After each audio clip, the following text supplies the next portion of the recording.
So this thing is just in amazing condition. Some people would call this patina. I call this rust. Just clean up a little bit. You can cut your vegetables, watermelon, potatoes. Whatever. I have a dated 1857 silver bucket from Tiffany and Company. This one came from a yard sale. Just out of curiosity, what were they asking for it? Rather not say it. A seller brings the Seinfeld finale table read script signed by Jerry, Jason, Julia, and Michael, asking $5,000 via a Castle Rock connection. Rick's intrigued but wary of autograph optimism. What we got here? Seinfeld, last episode, signed cast script. Okay. To my knowledge, this was only given out to friends of the show and people that work for the production company. The seller swears the signatures are solid and shows clean framing, but Rick wants verification. He calls his autograph expert before any big moves. For Castle Rock, the production company for the show, and owed me a little favor, so I asked him for a script, and this is what he gave me. That is cool. So this is the finale. The worst episode of the show, but the finale. Steve examines each signature: Jerry's full name, Jason's chaos, Julia's abbreviation, Michael's flourish, and Greenlight's authenticity. The seller beams while Rick waits for numbers. Look what we got. This is the script of the final episode. Okay. And it's apparently has all their signatures on it. Cool. One of the greatest shows of all time. One of my favorites. Yeah. Then reality hits. Steve values it near $1,000, and Rick offers $700. The seller wants $3,000, and the canyon between them swallows the deal. A fair number of them through the years. Because you have a frame display here, which really looks nice. I mean, this is a great looking piece. So based on all that stuff, I'd put the value right at about $1,000. A collector arrives with 1800s leather fire buckets, mostly from Maine, seeking $5,000 to fund college. Rick lays out their civic history and rarity of matched pairs. Fire buckets? Fire buckets. These are like late 1700s to late 1800s. Where did you get these? Oh, I've been collecting. They all came out of Maine. Okay. They grind from 3,500 to 3,800, where Rick draws a hard line. The seller agrees, turning history into tuition. I'll go 4. And that's including that. That's a gift. Okay. I'll tell you what, I'll go 38. It's more than a fair price. Okay, I can do that. Cool, man. All right, we got a deal. Corey and Chum visit a house with a Donkey Kong arcade and a horror-themed media room. Clowns, props, Ouija boards, the works. The seller wants $2,500. Corey calls in an expert to confirm originality. This is my weird media room, and this is Donkey Kong, but as you can see, it doesn't really fit the motif of the room. No, not at all. Killer clowns, we got a dead pig carcass on the ground. They test the game while waiting, with Rick admitting he didn't know you have to jump and Chum roasting him. All right.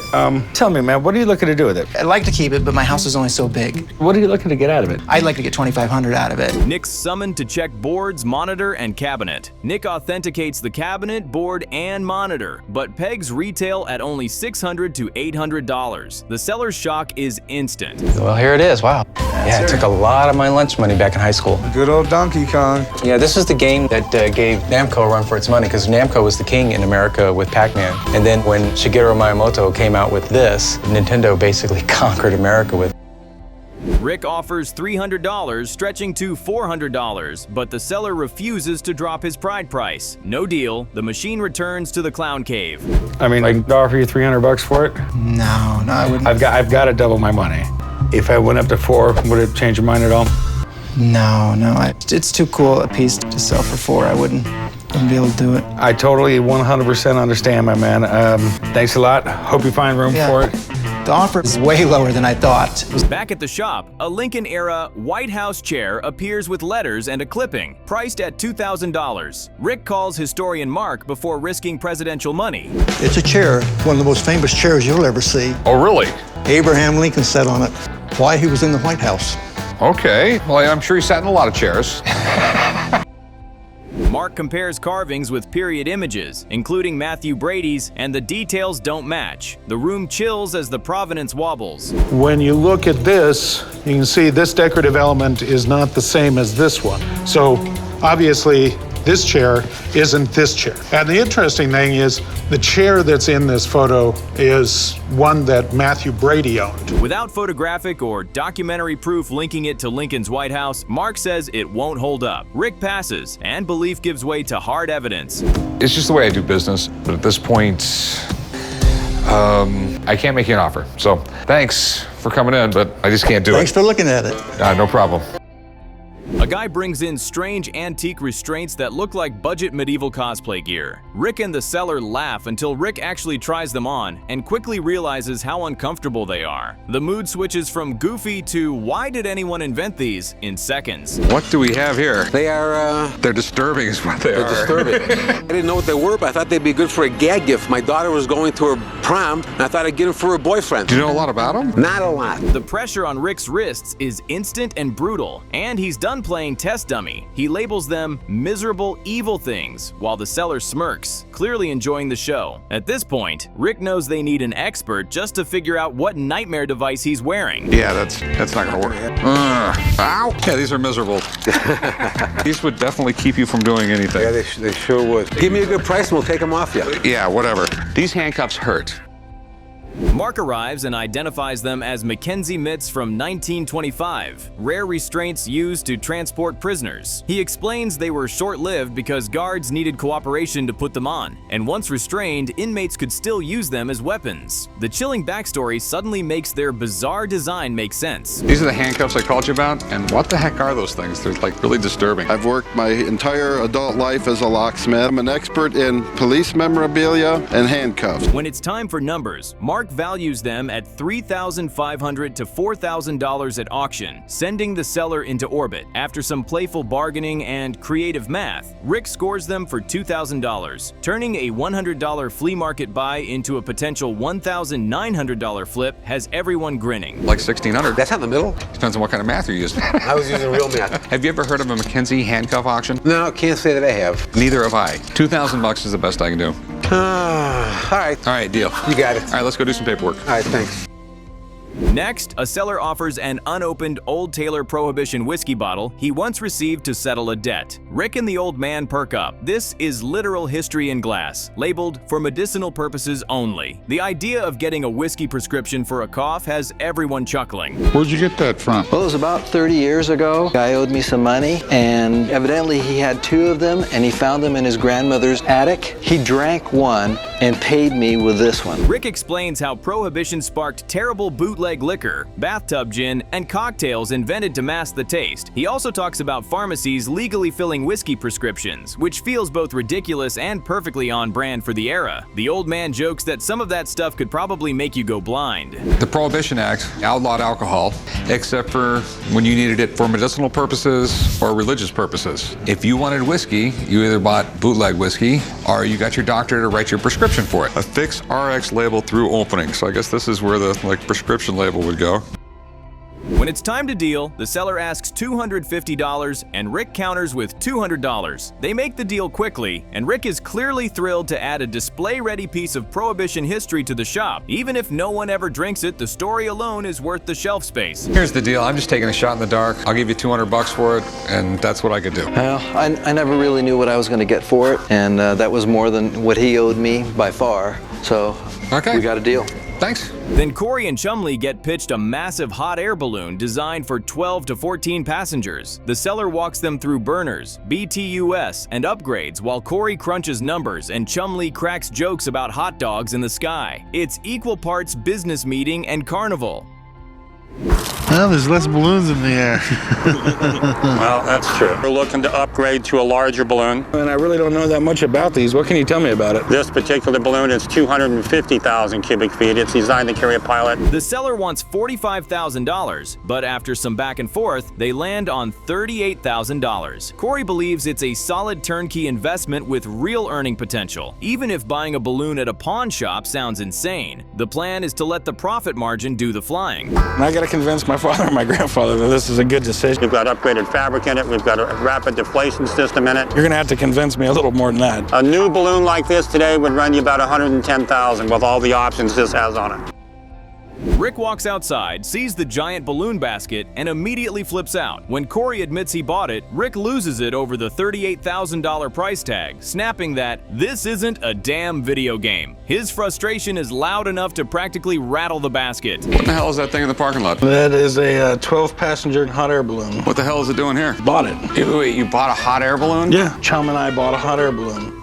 Did you know about this? No, I really didn't. Rick drags Corey to talk to Doug, the balloon seller, hoping to undo the deal. Doug refuses, explaining he's already spent the cash on a new balloon but offers ideas: branding, tour rides, training, or piloting for them to generate income. Rick is still fuming, but at least there's a path to turn this into a business. All right, you must be Doug. I am. Nice to see you guys again. There is a part of me that is really hoping this guy will give us our money back, but the main reason I'm doing this is so I can embarrass my damn son. Their first real test comes when Doug pilots a paid flight at $150 per person, and Chumley tries badly to reassure nervous passengers. In classic chaos, the balloon lifts off before Corey even gets inside, and he yells that he wasn't on board yet. The pawn shop has officially taken to the skies, with a side of panic. It's not really going to put that big of a dent in the cost, but to be honest, I'm kind of excited about riding in a hot air balloon. Okay, guys, here's what's going to happen. We're going to heat the air inside the balloon. We're going to take off. Normally, we fly between 1,000 and 1,500 feet. You guys ready? Yeah, let's do it. Later, a guitarist brings in a Gibson Les Paul Custom he believes is a 1960 model, bragging about touring with Triumph and Toto. He wants $25,000, and while Rick respects the guitar, he knows vintage Gibsons can be tricky. Rick calls Jesse to verify exactly what they're looking at before dropping serious money. So where'd you get this thing? Got it back when I was touring on the road in the 80s. Who are you touring with? I toured with a band called Triumph and another band called Toto. Back in the hair metal days, huh? Jesse inspects the tuners, binding, body style, and neck vollet, all the subtle construction clues. The wear looks legit, but the details scream early 70s, not 1960, and the seller's excitement slowly deflates. The supposed holy grail vintage piece turns out to be just a nice later model. And you've got these style tuning machines. They're tarnished, but those are actually original to the guitar. And then you've got the Gibson witch hat knobs. That's a good indicator of year. Jesse values it around $3,000, and Rick offers $2,000, hoping practicality wins over sentiment. The seller decides to keep his Road Warrior guitar instead of taking the cash. It's a classic case of emotional attachment outmuscling market value. Well, not exactly the $400,000 we thought, huh? No. Hey, I'm still interested in it, though. It's still a really cool guitar. Well, I think I'm going to keep it. I'd really like to give you $2,000 for it. You sure you don't want to sell it to me? I think it's going to go back on the road with me. Okay, sorry we couldn't do business. Sorry it wasn't worth a lot of money. It's all right. Thanks. We tried. Okay. Have a good one, man. A woman brings a treasure Monopoly set, and Rick lights up at the wooden houses and classic pieces. The crash comes fast. No dog token, no board, and a $300 ass that gets a $15 offer, the exact price she paid. Okay, cool. This is it's the most popular board game ever made. I don't exactly know why it became such a popular board game, because anyone who's ever played Monopoly more than a few times have gotten in an argument with someone over Monopoly. A seller arrives with a 1930s tin toy general store salvaged from a scrapyard, and Chumley is smitten. After sparring from $175, they close at $100. Trash turned treasure. It's a little odd to find this in a scrapyard with all the boxes still in it. Right, exactly. That's what's cool about it. Of course, it's not to scale because, your gum pack would be about 4 feet long. Corey perks up at Alice in Chains memorabilia, a signed CD cover, promo photo, and a poster the photographer took himself, priced at $13,000. He calls authentication before dropping serious cash. This is the promo photo from the record company. Sweet. And I was a music photographer back in the 80s and 90s, and this is a photo that I took and I blew up. Expert Steve Grad verifies the autographs as live ink and values the lot around $8,000. Corey negotiates to $7,000, snagging a solid grunge-era win. This band had a pretty short-lived term with their core group together. And, if you look back at their history of their band, Lane Staley was really not with them much. They last toured with their core guys in, 93 range? Meanwhile, Rick and Chumley in LA hit a health cafe where Chum forces Rick into a chlorophyll nightmare. Rick gags while Chum preaches cleansing, and burgers suddenly sound like salvation. No. Have a seat right here. Okay. This place is good. I know exactly what to... Here you go. I got you a drink. I thought we were eating. We are. What is this? This is lunch. They reach a warehouse stuffed with American Banknote Company steel plates, and Rick sees history and profit stacked in crates. Currency, stock certificates, and bonds. Serious potential if they print. Plates were used in printing stock certificates, currency, stamps, pretty much anything. Can I open one of these up? Yeah, go ahead and open one up. Have these been cataloged or anything? No, they've been here for several months. Chum, See, like they have this currency thing on the front of them? At a printing museum, they ink a plate and run a century-old press, pulling a crisp train image that floors Rick. He seals the deal at $4,500 and calls it one of his coolest buys. Like, show me the process, how to do this? Oh, certainly. Can you print this one? Print that. All right. Who doesn't love a good train image? So, if everything looks good, maybe I can ink a deal. Are you ready? I'm ready. Oh, yeah, let's check it out. For chaos dessert, Chumlee takes Rick boating in LA, swearing he's a seasoned captain. Minutes later, they're lost, phoning Corey while Rick fumes, peak chum misadventure. So how do you drive this thing? I'll drive, don't you worry. I'm the captain today. Have you driven one of these before? All the time. All right, I know I'm going to regret this, but let's go. You're not going to regret it. Come on, let's go. Back in Vegas, a seller offers a 1944 Liberty Bell record for $10,000, and Corey phones Rick. Rick shuts it down. Why buy a Bell recording you can hear online? And the seller walks. I have an extremely rare recording of the Liberty Bell from 1944. All right. A lot of people don't know this, but the first time the U.S. used the Liberty Bell was the first public reading of the Declaration of Independence. Then Corey handles a 1950s snakebite kit with tourniquet and syringe. The seller wants $30. Corey counters $20 they deal, and he jokes about hoping it's unused. It's an antique snakebite kit. All right, that's cool. If you were bit by a snake, it'd be a pretty good thing to have. Better than like the old movies where they're sucking it out of somebody's leg with their mouth. Yeah. A man brings in an old percussion pistol, and Rick immediately IDs it as an early 1800s cap and ball that's still loaded. He checks the ramrod and notes the missing cap means it shouldn't fire, probably, while everyone quietly respects the loaded antique stress. The seller wants money, Rick wants certainty, and the tension hits fast. It's an old percussion pistol. That's neat. This was just given to me by a friend of mine. He retired to Japan, and you're not allowed to take firearms into Japan. Yeah, that's true. All right, so you never fired it? No. It'd be real easy because it's loaded. Rick explains that late 1800s guns weren't cap and ball, so this is definitely earlier and likely used for dueling. It's a smoothbore pistol, deliberately inaccurate, the kind of weapon two stubborn gentlemen might miss each other with at 40 paces. He even references Hamilton and Burr to underline just how deadly these formal disagreements could get. He was a firearms maker in probably later 1800s. It's not late 1800s, it's early 1800s because it's cap and ball. Late 1800s, cap and ball was gone. He then notes the rare safety feature and the W Childs marking, pointing out collectors really value matched pairs. The seller wants $1,100, but Rick starts lower, and the old man nudges them toward middle ground. They ultimately settle at $850, giving Rick a risky but promising flip. It's got some beautiful hand engraving. This is one sweet dueling pistol, and collectors love these things, but they want them in pairs, so that really hurts the value quite a bit. I'm pretty familiar with W Child, so I think we can make a deal right now. Rock history rolls in with a custom beaver felt hat the seller claims came straight off Ronnie Van Zant's head in 1977, just months before the plane crash. He shows a photo of Ronnie in a similar hat and points to worn lettering inside as proof. The story weighs heavy, turning the shop into an impromptu Leonard Sky Nerd shrine. How can I help you? I wanted to sell something. Well, what do you got? This amazing hat belonged to Ronnie Van Zant. Ronnie Van Zant. Leonard Skinner, Freebird. He gave it to me in 1977. Really? Really. Corey stays skeptical while Rick is intrigued, especially when the seller asks $25,000. Rick counters at $10,000 cash, and Corey practically freaks out on the spot, demanding stronger proof. The seller insists Ronnie wore it constantly, but the shop's mantra is simple: great stories aren't enough without documentation. He wore it every time he was on stage. We take $5 grand for it. No. What will you take? 20. I'll give you 10 grand for the hat. Dad, you're crazy. He has no real proof that this is. I see enough proof here. No one budges, seller won't go under $20,000, and Rick won't climb above $10,000. They shake on a no deal, and the awkward exit screams "what if" for any true fans watching. It's pure rock and roll drama with no payout.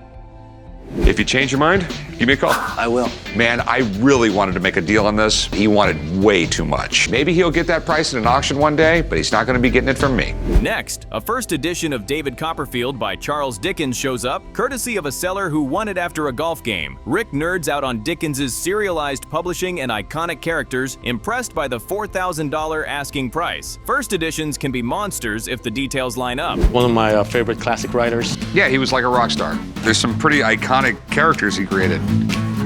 Scrooge. Watch it. Where did you get this? I won it after a round of golf. He didn't have any money, so he paid me with this. Okay. Rick checks printing details to confirm first edition status and immediately notes spotting and foxing issues. He reminds the seller that condition rules everything in rare books. Still, the rarity makes it a tempting gamble, and you can see Rick weighing risk versus reward. If it is a first edition. Better be a first edition. He owed me a lot of money. London, I believe it is, yeah. Okay, the way you can tell is there's just the one publishing date. This was at a period of time when they started publishing where they put the second, the third, the fourth printing, and this just has the first printing. Negotiations fire up as Rick starts low and the seller resists. After some firm haggling, they close the deal at $1,600. The seller leaves happy with unexpected cash, and Rick looks cautiously optimistic, wondering if he just snagged a win or a project. That's a first edition. How about 3? If I pay you $3,000 for that, there ain't enough room left in there for me to make mine. How about 2?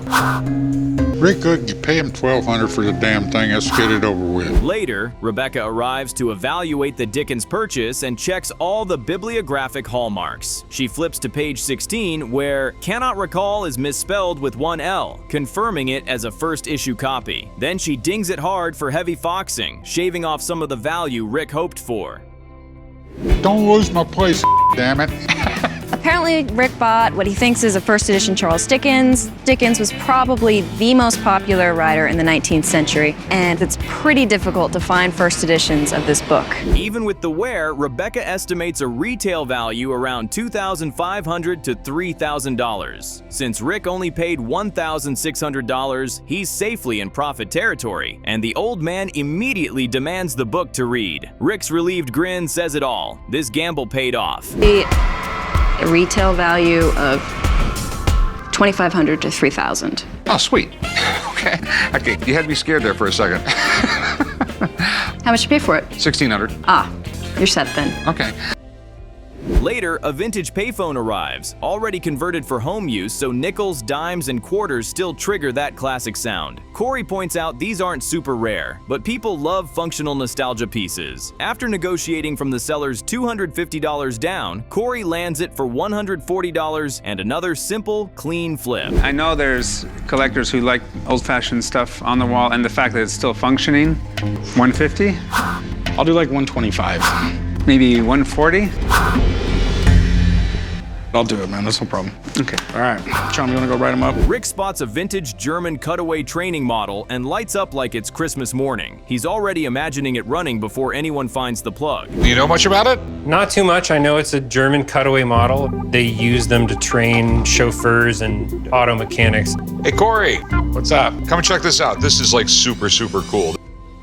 The seller bought it from a museum auction and wants $700, which Rick likes but knows parts could be a hassle. He calls Mark Hall Patton to sanity check the find. We don't know if it works exactly because you really can't turn these things by hand. How much you want for it? Well, you know, restored, I've seen him sell for $3,000 or $4,000, but I know this one needs a lot of work. I'd like to get $700 for it. Okay. Mark confirms it's a German driver mechanic trainer with functional components, but warns any missing pieces must be custom made. History screams buy, even if repairs scream wallet. You know what this is, don't you? Oh yeah, I'm like nerding out on it deeply, deeply. All right, well tell me a little bit about it. Well, this is a Verkehr Verlag Remagen car. Okay. They power it up, it hums, and everyone beams. Rick snaps it up for $700 while Corey teases him for nerding out. You are such a nerd, Dad. I'm sorry. You're such a nerd. Okay, hold on. One second. That. You haven't even bought it yet. You're going to work on it now? All right. Chumlee's turn. A seller brings Amazonian blow darts, complete with jungle lore. Chum debates wall art versus hunter's kit and dives into the haggle. I can see myself buying them and selling them, but it's going to be at that price. You know, I'd like to pay them about $175 each. Would you be willing to go $400 for the pair? $375 is going to be the max I can do. Well, they're really cool, but you know, I think it looks better on you anyway, so you got to do it. I'm quite the hunter. You are. Spencer arrives with a rust-wrecked blade he claims is 17th century. Rick spots a promising curve under the decay. He calls an expert before committing to the buried for a century aesthetic.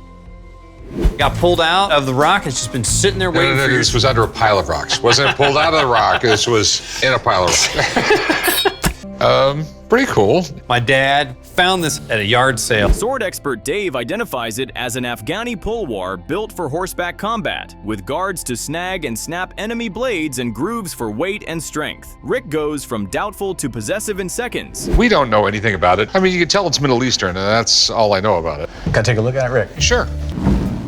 Well, you seem highly interested. Yeah, the silence makes me wonder here a little bit. Dave values it around $500 now, but up to $5,000 restored, with restoration at about $1,500. After tense bargaining, Rick lands it at $300, especially wild since Spencer paid $15. So what's it worth? As is $500 maybe. But actually, if I restore this for you, it'll be worth on the outside $5,000. And how much to restore it? $1,500. Okay. Thanks, man. I'll let you know. Thanks a lot. Good to see you. Climactic payoff. The restored pulwar returns gleaming, pattern proud, and edge crisp. Rick pegs it near $5,000, and even Corey admits it looks lethal, in a good way. Oh, it's my sword. You bought a new sword? Were you going hunting with it with your hat and everything, or? It's a 300-year-old Afghan pulwar. I bought the thing off Spencer for $300. Boss Battle. A limited signed Game of Thrones edition hits the counter at a $2,500 ask. Rick phones Rebecca while Corey jokes about sticking to the TV show. Oh, good. How can I help you? Got a rarest edition of Game of Thrones book looking to sell. A rarest edition? Rarest edition ever made. Okay. Winter has come, Rick. Rebecca confirms it's the coveted numbered run, roughly 448 copies, where demand devours supply. She says $2,500 is easy and might even stretch to $3,500 to $4,000. This is not the first edition. Okay. It is what we call a signed limited edition. Okay. So signed by the author and by the illustrators. And it's limited, i.e. there were only 500 copies total. This is number 257. Rick opens at $1,500. The seller pushes back hard. They lock in at $1,600, and Rick's grin says he might let fandom do the rest. I think it's a pretty safe bet. With how popular the show is, It's still a bet. 2,000 would be I'll give you $1,500. 1,800. I'll give you $1,600, not a penny more. You got a deal. Sweet. You wanna go write them up? Just leave it right here.